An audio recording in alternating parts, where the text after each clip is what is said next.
Hala, anong pinagagawa mo sa mukha mo, ate? Eh, for today's video, no, kaartihan muna tayo ngayon dahil wala tayong biyahe, no? So, magtatagalog pala ako kasi may mga viewers tayong Tagalog, no? So, itong pinagagawa ko, nung nakita ko lang naman doon sa Facebook, gaya-gaya muna tayo ngayon. Wala namang masama kung gagaya tayo na wag lang yung mga rejuve-rejuve sa mukha na yan. Dahil sa trabaho ko, hindi pwede ng ganun. Baka imbes na magpaganda, magmukhang avatar na ako, no? Pag nagre-rejuve ako, so natural lang naman yung mga ginagamit nito. Tapos, hindi ko sinama yung kilay ko. Baka magmukha akong avatar lalo. Pag sinama ko yan, baka sasama siya matanggal. So, hindi ko sinama yung ano ko, no? Yung kilay ko. Binabad ko lang pala siya ng 1 hour.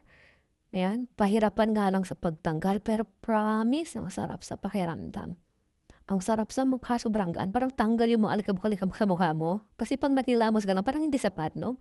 Oh, so, ayan, parang nakakatakot tingnan, no? Pero promise, hindi yan masakit, hindi yan mahapte. Ang sarap niyang sa pakiramdam, parang tanggal yung mga libog-libog sa mukha mo.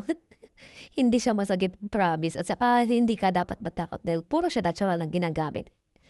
Comments ka lang kung gusto mong malaman kung anong ginagamit ko diyan. So, after niyan naghilamos lang ako. Ang sarap sa pakiramdam yan, parang ang ganang mukha ko. So, this is the result, no? Tapos ng kartihan natin for today's video. Bye!